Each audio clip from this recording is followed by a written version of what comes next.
성도 여러분 반갑습니다. 오늘은 레위기 18장 말씀을 보며 가증한 풍속을 따르지 말라라는 제목으로 말씀을 전하겠습니다. 레위기 18장은 매우 충격적이고도 직설적인 금지 명령들이 기록되어 있습니다. 성관계를 가져서는 안 되는 대상에 대해 매우 세세하게 기록한 명령들은 자칫 우리에게 거북스럽고 불쾌한 기분마저 들게 합니다. 그럼에도 불구하고 레위기 18장은 우리가 그냥 넘어갈 수 없는 부분입니다. 왜냐하면 이것은 우리 마음에 있는 죄와 욕망이 무엇인지 잘 알려주기 때문입니다. 먼저 본문의 구조를 살펴보겠습니다. 레위기 18장은 금지된 성관계의 목록들을 말하고 있습니다. 18장에서 핵심은 4절과 5절에서 말하는 명령인데 이 명령은 너희는 내 규례와 법도를 지키라 합니다. 그리고 마지막 30절에서 똑같은 내용이 반복됩니다. 너희는 내 명령을 지키라. 18장의 첫 부분에서 강조한 명령을 마지막에서 다시 반복함으로 이 명령을 강조하는 식의 구조로 되어 있습니다. 중간에 있는 6절에서 24절은 우리가 지켜야 할 구체적인 내용이 나옵니다. 6절에서 24절에 나오는 성관계 금지 대상은 가까운 가족과 이웃입니다. 그 대상으로는 어머니, 아버지의 아내, 의붓의, 의붓 여동생, 손녀, 외손녀, 고모, 이모, 숙모, 며느리, 형수, 제수, 여인과 그의 딸, 처형, 처제, 그리고 마지막으로 이웃의 아내입니다. 그 다음 21절에는 자녀를 몰래에게 주어서 불로 통과하지 말라는 내용이 나오며 마지막으로 동성애 금지, 그리고 짐승과 교합하는 수간을 금지하고 있습니다. 눈으로 보기만 해도 우리 눈을 의심할 만큼 충격적인 내용들입니다.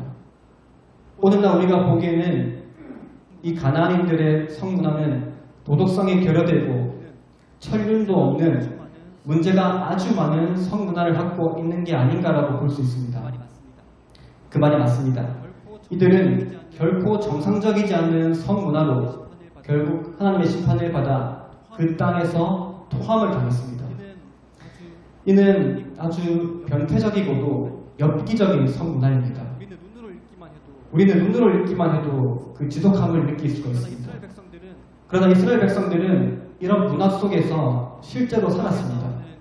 여기에 나오는 이 모든 악행들은 애굽 땅과 그리고 가나안 땅에서 벌어지고 있는 일들이었습니다. 애굽인들과 가나안인들은 이런 부도덕한 성관계를 가지는 데는 그들 나름의 이유가 있었습니다. 그것은 바로 음란함 때문입니다. 하나님을 떠난 사람의 마음은 공허함과 허무함 그리고 불안과 두려움이 그 안에 있습니다. 하나님을 떠난 자들은 이 마음의 구멍을 먼저 음란함으로 채우게 되어 있습니다. 음란함으로 채우고자 하는 이 욕망을 그들은 우상에 투영했습니다.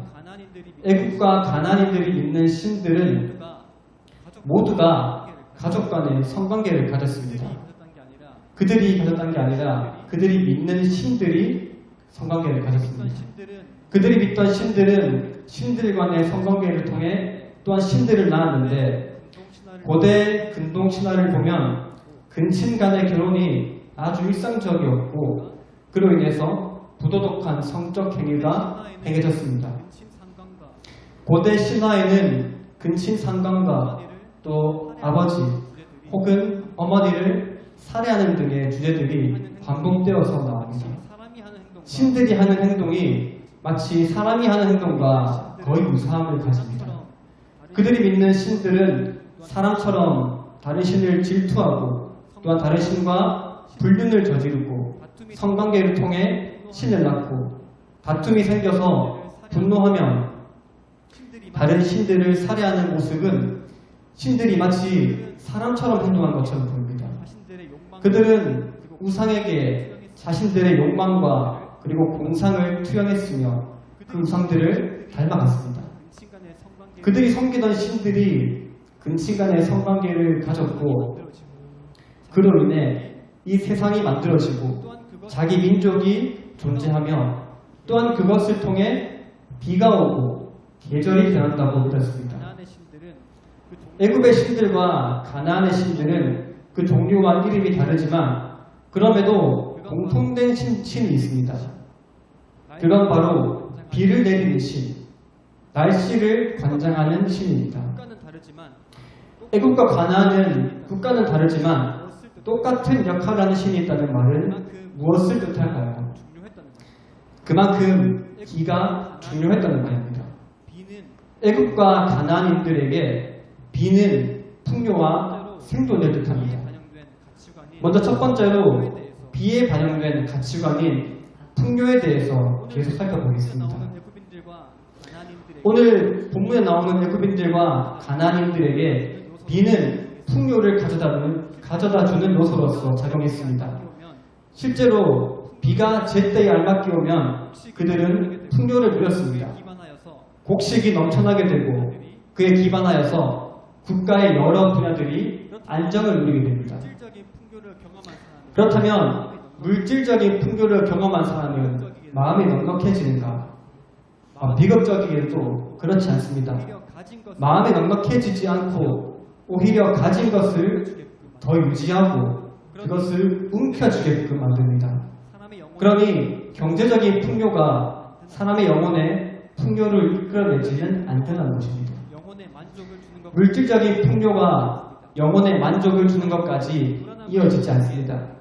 그래서 이 불안함을 잊기 위해 방탕함과 낭비로 나타나게 되거나 혹은 더욱 풍요에 눈이 멀게 됩니다. 인간의 욕심은 끝이 없으므로 이는 필연적으로 다시 우상 숭배로 연결됩니다. 사람은 여유가 생기면 죄를 지을 생각부터 하는 것이 사람의 마음입니다. 다윗이 이를 잘 보여줍니다.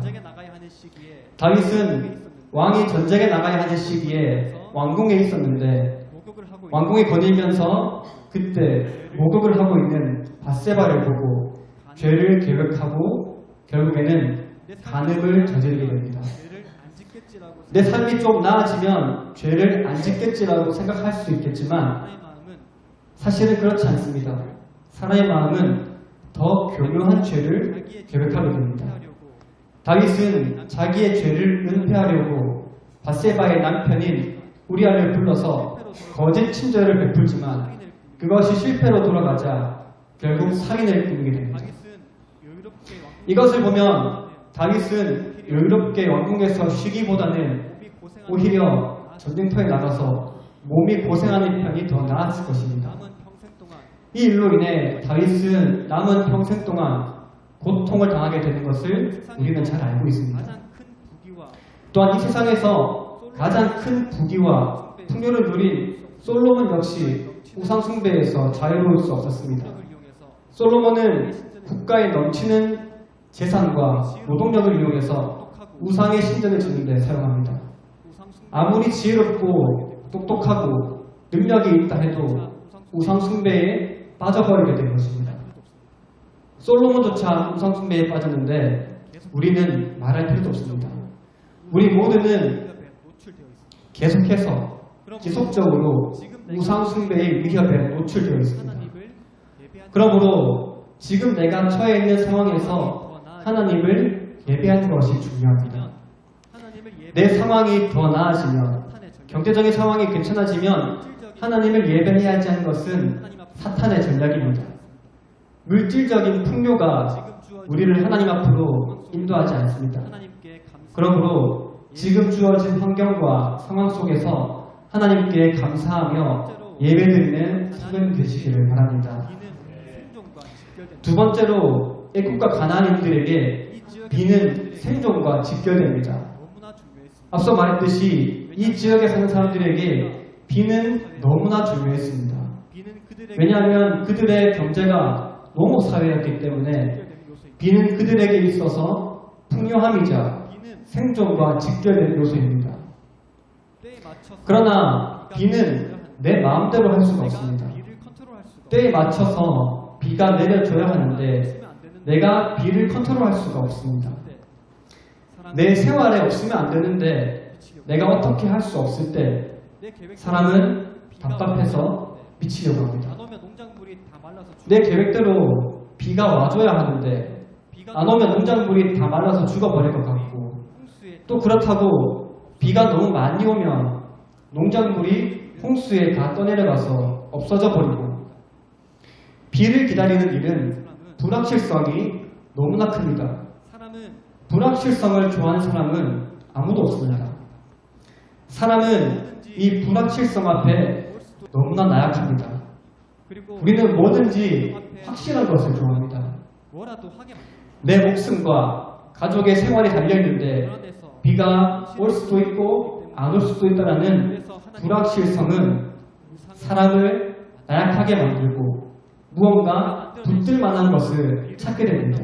상상하는데 그리고 불확실성 앞에 놓여있는 사람은 뭐라도 하게 만듭니다.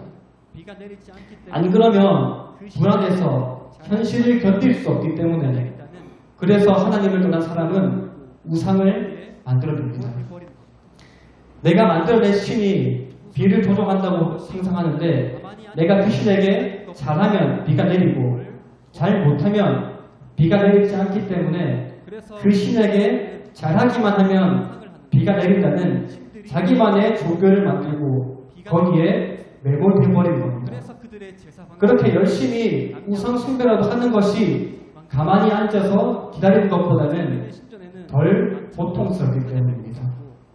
그들의 역할은 그래서 고대 사람들은 한 가지 상상을 하는데 신들이 성관계를 하면 비가 내린다고 믿었습니다. 하기 위해 그래서 그들의 제사 방식은 되는 것을 남녀 간의 난잡한 성관계입니다. 그들은 우상을 섬기는 신전에는 남천과 여사제들이 있었고 불안을 그들의 역할은 제사에 참여한 이들과 성관계를 맺는 것이었습니다. 또한 오늘 본문에 나오는 이 무분별한 음란함과 불안을 해결하기 위해 스스로 비인간적이게 되는 것을 선택한 것입니다. 곳에서 그들은 생존하기 위해 자기 가문을 그리고 끊기는 이 미칠 것 것을 같은 위해 불안을 해소하기 위해서 우상 숭배를 행했습니다. 그러한 것으로 볼 수도 있습니다. 또한 오늘 본문에 나오는 이 무분별한 성관계는 성경에는 생존을 의미할 수도 있습니다. 해야만 했다고 비가 와야지만 살아남을 수 있는 이 척박한 곳에서 살아남기 위해 최선과 열심히 자기 가문의 배가 끊기는 것을 막기 위해 살아남기 모든 생물학적 가능성을 시도한 것으로 볼 수도 있습니다. 목적도 의미도 그들의 생각에는 또한 그들의 환경에는 그렇게 해야만 했다고 생각했을 것입니다. 생존을 위해서 그러나 못할 사람이 생각해낸 최선과 열심은 사람을 그저 살아남기 위해 사는 인생으로 만들어버리게 됩니다. 오히려 내 목적도 의미도 없는 인생. 생각을 가해가 우상을 숭배하면 그런 인생이 돼버립니다. 점점 생존을 위해서라면 못할 것이 없는 게 사람입니다. 그리고 그러나 역설적이게도 살기 위해서 하는 이 몸부림이 오히려 내 생명력과 내 자존감을 가해가 먹게 됩니다. 도 아니며 우상 숭배를 하면 할수록 점점 사람이 아니게 됩니다. 자기 아버지, 그리고 어머니, 그리고 자식과 성관계를 맺고 살아가는 것이 사람의 모습이라고 볼 수 있을까요? 이는 사람도 아니고 짐승도 아니며 지옥에서 벌어지는 악마들의 모습과 다름없습니다. 무분별한 성관계가 벌어지는 삶의 현장은 지옥입니다. 그들은 우상을 섬기며 우상을 닮아감으로 자기가 사는 곳을 지옥으로 만들어가고 있는 것입니다. 그리고 그들의 혹시 성도님들 중에 퀴어 축제하는 영상이나 사진을 본 적이 있으십니까? 한복판 거리에 저는 그들의 음란한 복장과 퍼포먼스를 보면서 지옥의 한 장면을 보는 것 같았습니다. 그들은 그들의 음란함을 자랑합니다.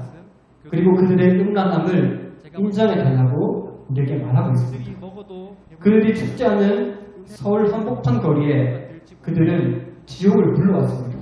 따르지 아니하였습니다. 호세아서는 이미 이런 일을 예견했습니다.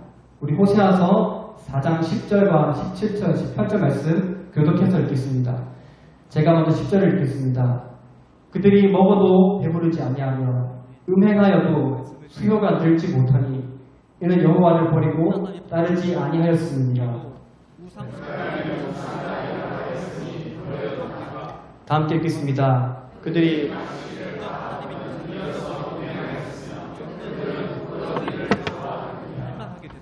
아멘. 18절 말씀을 띄워주시기 바랍니다.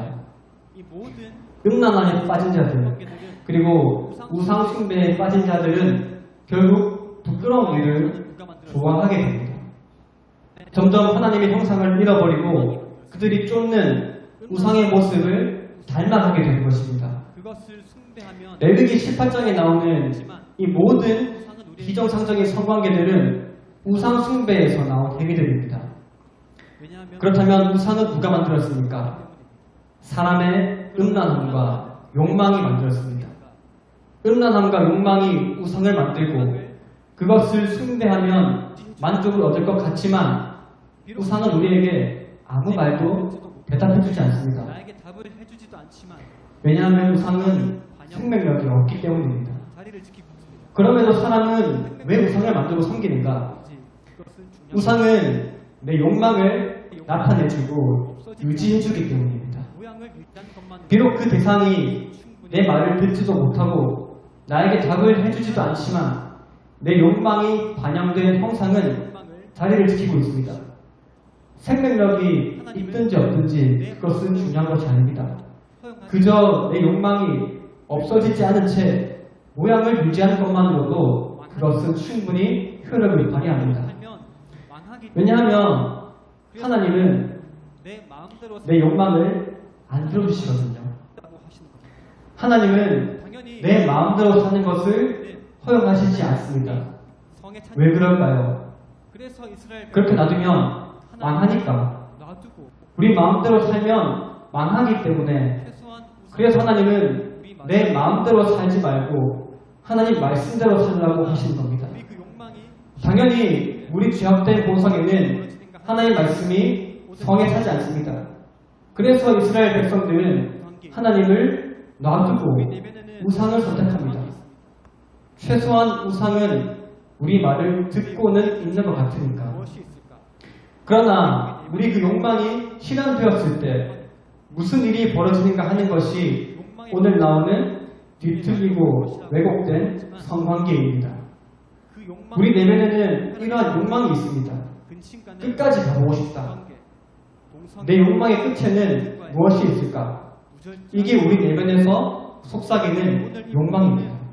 우리 욕망의 우리가 욕망의 끝에 가면 우리는 만족할 것이라고 착각하지만 우선 그곳에 그 욕망과 쾌락의 끝은 서로 잡혀서 근친간의 무분별한 성관계, 동성애, 짐승과의 교합, 되며 무절제한 욕망뿐입니다. 오늘 이 본문은 사람이 아니게 되고 우리 욕망의 끝에 도달했을 때 승도 아닌 무슨 일이 벌어지는가를 우리에게 보여주는 무서운 보고서입니다. 우상처럼 욕망에 사로잡혀서 우상을 숭배하게 되면 비인간화되고 목이 뻣뻣 비인격화되며 몰상식화 되어버립니다. 말씀을 보아도 점점 사람이 아니게 되고 들어도 그렇다고 짐승도 아닌 자기가 썩어버릴 형상이 되어버려도 많은 것입니다. 우상처럼 눈이 있어도 보지 못하고 귀가 있어도 듣지 못하며 해야지만 목이 뻣뻣하고 고다버려서 하지만 하나님의 말씀을 보아도 깨닫지 못하고 망할 들어도 깨닫지 못하는 존재, 자기가 섬기는 우상처럼 되어버리는 것입니다. 이것이 우리를 이방인들은 오히려 이렇게 해야 증거하고 있습니다. 우상 숭배를 해야지만 때문에 살아남을 수 있다고 생각했습니다. 4절과 5절 말씀이 하지만 하나님은 우리 한절 그렇게 하면 망할 것이라고 말씀하셨습니다. 너희는 내 법도를 사람의 생각에 하나님 말씀대로 하면 망할 것 같지만 나는 너희 이것이 우리를 살릴 것이라고 오늘 본문은 증거하고 있습니다. 그렇기 때문에 오늘 말씀에 4절과 5절 말씀이 더 중요합니다. 우리 한 절씩 교독해 보겠습니다. 걱정하지 마라. 너희는 내 법도를 따르며 내 규례를 지켜 그대로 행하라. 나는 너희의 하나님 여호와이니라. 오늘 본문에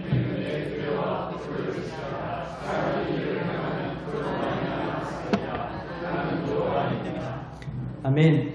하나님 우리에게 말씀하십니다. 걱정하지 마라. 불안해하지 마라. 여호와께서 너희의 두려워하지 마라. 기름 비 나는 너희의 여호와니라. 너희에 내리시는 오늘 본문의 하나님은 어떤 분이십니까? 기름을 얻을 것이니 우상 숭배자들이 그토록 바라던 비를 내리시는 분입니다. 우리 신명기 11장 14절과 15절 말씀을 교독해 보겠습니다. 비를 주시니 여호와께서 너희의 땅에 이른 비, 늦은 비를 적당한 때에 내리시리니 너희가 곡식과 포도주와 기름을 얻을 것이요. 들에 풀이 나게 하시니 보호하시고 아멘. 불안과 두려움을 하나님은 해소해 주시고 비를 주십니다. 우리의 이른 비와 늦은 비를 적당한 때에 내리게 하시는 분입니다. 구원자이십니다. 가축을 위하여 하나님은 들에 풀이 나게 하시는 분이며 우리를 배부르게 하시는 분입니다. 우리를 보호하시고 불안과 두려움을 해소해 주시는 분, 그리고 우리의 현재를 인도할 지도자이시며 우리의 미래를 책임지실 구원자이십니다. 하루하루를 하나님은 우리의 과거와 현재, 미래 모든 것을 충족시키고 수단과 만족시키실 유일한 분입니다. 우리는 우리가 해야 할 일은 하나님을 신뢰하고 내게 주어진 하루에 최선을 다해서 살아가는 것입니다. 하나님의 언제까지 그렇게 해야 우리가 될까요? 반영해야 합니다. 죽는 날까지 속이고 최선을 다해 하루하루를 살아야 합니다. 사회에서 우리는 우상 숭배의 가치관이 다스리는 이 세상의 수단과 방법을 가려야 합니다. 하는 모습을 통해 우리는 예수 믿는 사람이라는 것을 증명하고 드러내야 합니다. 표현해야 합니다. 성경을 거스르는 이 사회와 세상 속에서 예배 드리는 하나님의 가치들을 우리가 반영해야 합니다. 우리의 진짜 싸움은 속이고 빼앗아서 타인을 쥐어짜는 이 사회에서 우리는 남을 돕고 배려하며 사랑을 전하고 섬기고 희생하는 모습을 통해 주님의 하나님이 살아계시고 복음의 능력이 있다는 것을 우리 삶으로 표현해야 합니다. 이곳에서 예배 드리는 것으로 우리의 의무가 끝이 아닙니다. 우리의 진짜 싸움은 저 예배당문 밖에 우리의 현실 속에 있습니다. 우상 섬기는 것을 거부하고 하나님의 법과 규례를 지키며 살아가는 성도님들 되시기를 주님의 이름으로 축복합니다. 기도하겠습니다.